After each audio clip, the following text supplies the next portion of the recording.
The moon shone down on the desolate streets of Milwaukee as I stumbled away from the shell of what was once my childhood home. It lay in ruins behind me, a grim reminder of the world we now lived in.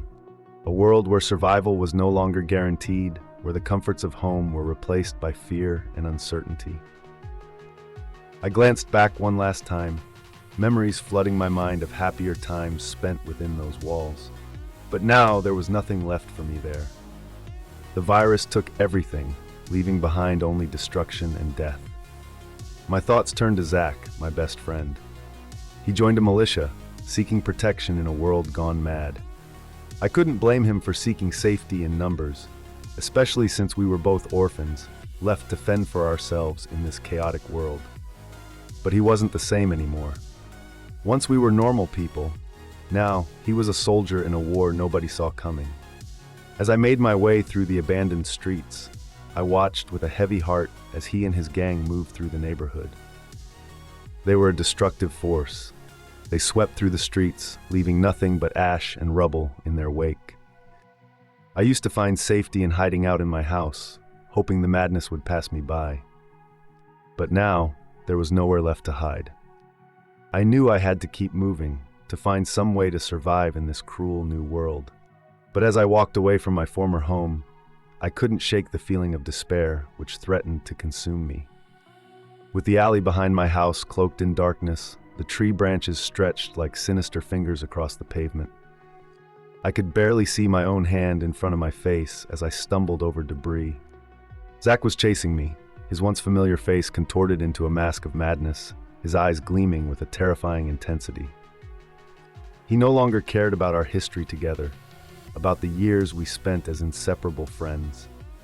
All that mattered to him now was the hunt, and inevitably, the kill. Only 2 weeks earlier, everything was different. We woke up together, our limbs entwined, the warmth of our bodies mingling in the morning light. After 2 quick rounds of subdued noise-making, I snuck out of his window. But now, as I ran for my life through the same alley, all thoughts of warmth and light were replaced by the cold, unyielding grip of terror. The world around me seemed darker, more sinister than it was before. It was as if the very air itself turned against me. As dumb as it sounds, I could almost feel the warmth of the sun on my skin, even as his crazed laughter echoed in my ears through the dark, driving me forward with a desperate urgency. But Zach was relentless, his footsteps not far behind me. He was gaining on me. I could hear his ragged breaths, could feel the heat of his rage burning inches from my back. He really wasn't too close, but the boy I once loved became this monster who terrified me. I pushed myself harder, willing my body to move faster, to escape the nightmare which was closing in on me from all sides. The alley stretched on endlessly before me. Sure, there were only 3 more backyards to go, but this distance felt more like miles than it did feet. And as I reached the end of the block and stumbled out into the dark, unlit city beyond, I kept my back to the only source of light. Behind me, the flames grew as tall as a great fire could grow. Our entire community and everything which touched it would be reduced to ash and cinder in the morning. His gang didn't care how far these fires spread. The more fire, the less work for them. With nowhere left to call home, I found myself adrift in a world which seemed to have lost all sense of reason. Throughout the day, I trudged warily toward the edge of town, my footsteps slapped hollowly in the empty streets. Everywhere I turned, I encountered people who succumbed to madness, their eyes vacant and their movements erratic. Some wandered aimlessly alone, while others traveled in frenzied groups. But with everything I saw walking the streets, there was one thought which scared me the most: Zach finding me. I couldn't figure out how to disappear into the shadows and escape his relentless pursuit. I only had the energy to stay 1 step ahead, and it wasn't even a full step. As I traversed the woods we hiked together a year earlier, memories flooded my mind of happier times. Back then, when neither of our families approved of our relationship, we found comfort in each other's company. We would meet in secret, our love blossoming amidst the towering trees and gentle whispers of the wind. And even as we grew tired of meeting in the same place over and over, our love for each other never wavered. Despite all the stupid things we jumped through, the lives we had to hide, those actually were my favorite times. I can't think of anything before or anything since which made me feel the way those days did. But now, as night fell and darkness enveloped the forest, my thoughts were interrupted by the sudden appearance of a roving gang. Panic surged through me as I darted into the tree line. And as I glanced back over my shoulder, I saw to my horror it was the same gang Zach belonged to, their faces twisted into cruel masks of madness. I felt a sharp pang of pain as I realized I would have to abandon yet another place which was dear to me, another memory lost to the relentless tide of chaos. But there was no time for mourning, no time to dwell on the memories which now seemed so distant and fragile. The posse was close behind, their footsteps grew louder, and as I ran deeper into the darkness, a chilling thought crept into my mind. What if he was using our memories, our shared history, to hunt me more efficiently? How easily it seemed he abandoned everything which once mattered to him. Everything was once good and pure. In his place stood a maniacal copy of his former self, driven by a primal hunger. And as I fled deeper into the night, I knew I could never truly escape the darkness, which now threatened to consume us both. The further I ran from the man I loved, the closer I ran toward the one who would end me. Hiding in the old high school felt like a desperate gamble, but it was the only way left to me as I sought refuge from the madness which engulfed the world outside. The hallways were silent and eerie, the air thick with the weight of memories long forgotten. I moved cautiously, my senses alert for any sign of danger. Seeking shelter, I found myself drawn to the old library. To my surprise, it was mostly untouched by the chaos which ravaged the rest of the building and world outside. But should it have been a surprise? The world as we knew it ended. Why would people need to know stuff? The shelves were still lined with books, their spines dusty but intact. The only thing which seemed different was how oppressively dark it was at night. No power grid to show even a speck of light. As I navigated the aisles, memories flooded my mind of happier times spent here with him. A few years earlier, we would sneak away during lunchtime, seeking relief in the quiet solitude of the book stacks. It wasn't that people suspected anything about us, but rather they couldn't understand why two seemingly different people like us would be friends. And with this ignorance came a barrage of speculation and judgment we both looked to escape. This place was once our private refuge, a place where we could be ourselves without fear of prying eyes or whispered rumors. But now it was the place I ran to when I needed to escape from him, when his madness threatened to consume me whole. Not sure if this was the wisest choice, since I've already been found in other haunts. But I was tired. I wasn't thinking like I normally would. I couldn't think, just the basics, just comfort. I settled into a corner, the silence of the walls enveloped me. For a moment, I allowed myself to relax, to let go of the fear and uncertainty which plagued me for so long.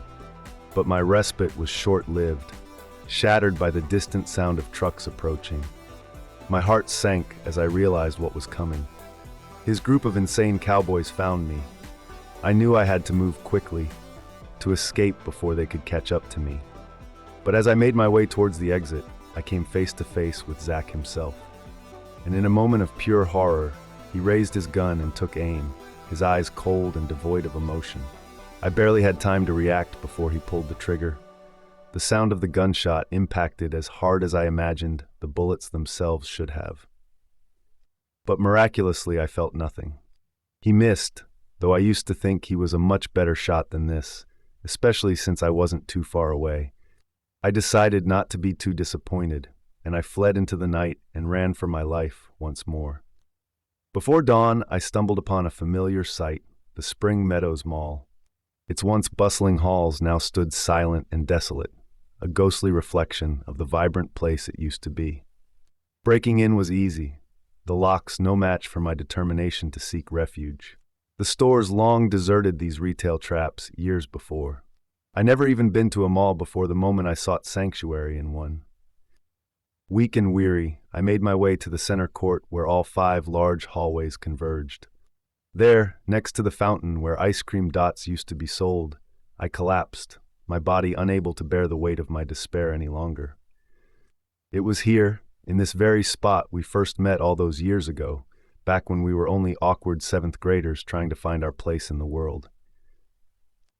From the moment our eyes met, there was an undeniable connection between us, though it would take years for us to fully understand its significance. It wasn't until recent years, when we explored the depths of our feelings for each other, we realized the true nature of our bond. But now, as I sat broken and defeated on the cold marble floor, I knew our love was not enough to save me. I didn't have the strength to go on, to continue fighting against the tide of darkness which threatened to engulf me. And so, when the sound of engines in the distance signaled their arrival, I made no move to run or hide. I knew my time had come. Zach would soon put an end to this chase. And for the first time, I found myself strangely at peace with the thought. After all, there wasn't much left to live for anyway.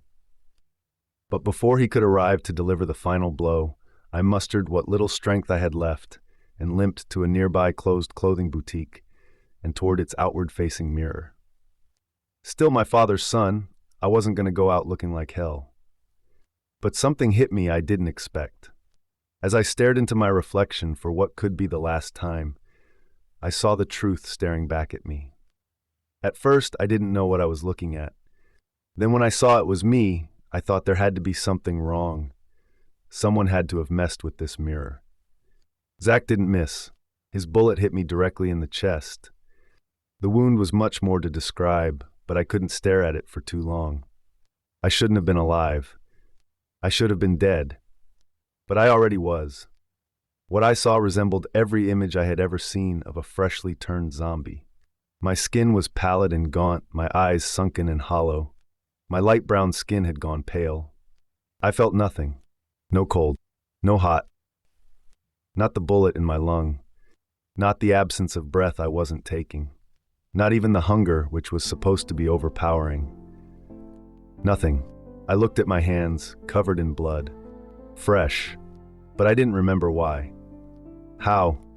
This was why he hunted me, why he pursued me with such relentless determination. I was one of the living dead, a walking corpse in a world which already died 1,000 deaths.